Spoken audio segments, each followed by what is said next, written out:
Hey, what's up guys, this is Liam or Weagle on your Overwatch, back with a new video. Today we're going to be talking about Ana, as she did receive a buff, but as a lot of people predicted, maybe it's still not enough to put her in the right place. Before we get into that though, I just wanted to say a massive thank you for supporting us over the last 2 years. Of course, the Overwatch anniversary is here, and it's the anniversary of our channel as well. So to celebrate, we're going to be giving away a full Razor Overwatch Edition suite, which includes the Overwatch Death Adder Edition, the Goliathus mouse mat, the Black Widow Overwatch Edition, and of course the headset as well. The link for that will be in the description, but not only that, but this week only, we have an exclusive 10% off of everything Overwatch and Razor over on the website. Just use the code YOUROVW10. That'll be there for the next 5 days till the end of the month, and that's all you've got. So go check it out, guys, if you're interested, and pick up one of them Death Adders, because I'm telling you, it's an awesome mouse. So getting into things, this Ana change has unfortunately not given people the results that we were looking for. So Ana now has 14 instead of 10 shots in her primary fire,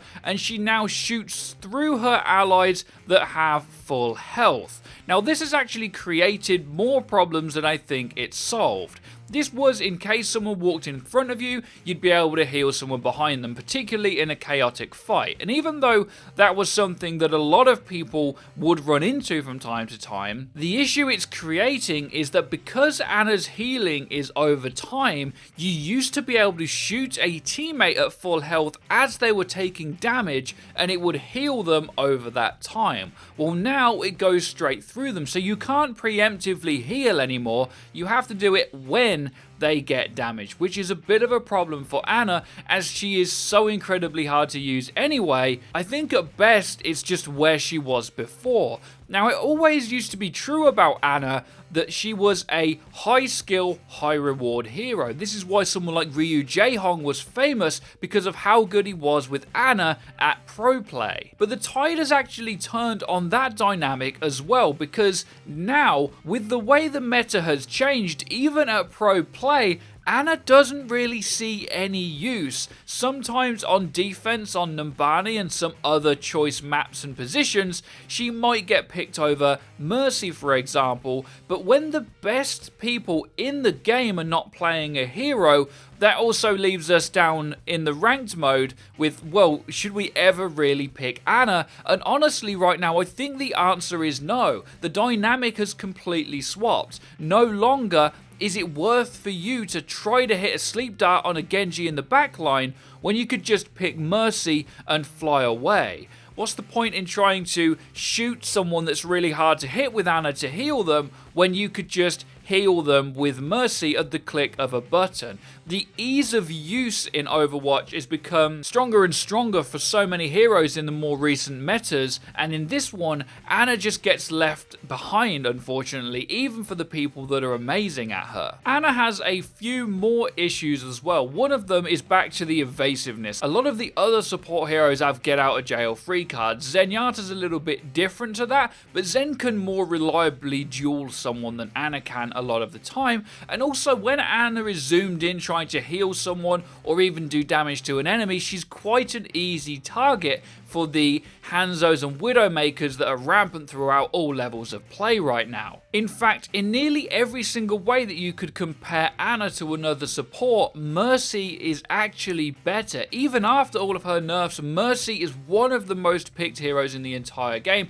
and it's actually for a few different reasons. Right now in Overwatch, healing actually isn't as important as everyone thinks it is. In fact, damage is way more important, and the type of damage that is persistent right now is the insta-kill one-shots. The things that can't really be healed, because if they get hit by an ability, they're going to die regardless, whether it's Brigitte's stun or a Widowmaker headshot. And again, Mercy pairs with this very well, because not only can she damage boost them characters for them to enable them one-shots way easier, even body shots on some targets can kill in one shot when damage boosted, but Mercy also counters that meta in that if something does get picked off, she can bring it back to life in the middle of a fight. Ana can no longer pre-heal someone before they get shot, and she definitely can't resurrect them when they're already dead, which leaves her unfortunately in a place that does not fit this meta whatsoever.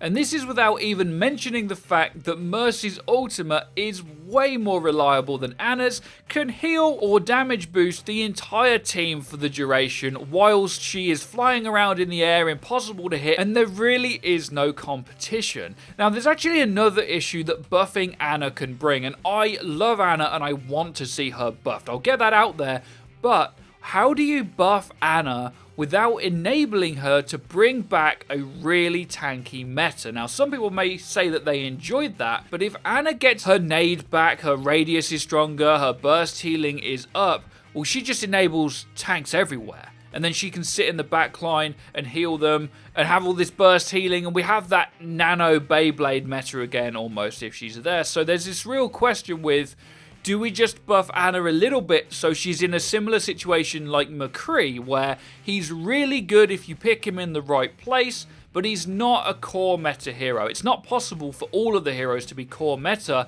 but Ana's definitely really weak right now. So this video is pretty much evolved into play Mercy because she's awesome, but I want to put one more thing out there and then we'll offer up some Ana buff suggestions. But one thing that Rez also does, aside from bring back the things that get picked and help support the things that get picked, is that it is one of the very few things that can swing a losing fight. Rez can make your team go from we've lost this to we've won this at the press of one ability. In fact, Rez got reworked because it wasn't a great ultimate, and the best Mercies at the time and the use the pros also got was actually in fact to res one or two people anyway, even though you could potentially do a whole team. Bringing back the whole team into a losing fight rarely worked, but the tempo res was great. She then got that on a cooldown and gets an even better ultimate in the pocket. So she enables all of these different things, she brings back team fights that you're losing, and because of that, even on maps where you have a spawn disadvantage, bringing that thing back into the fight is like being spawned back on the point, which is why Mercy is an amazing pick. And also don't forget that a lot of the time we're running solo healer in ranked, right? Well, Mercy's also the best at that. So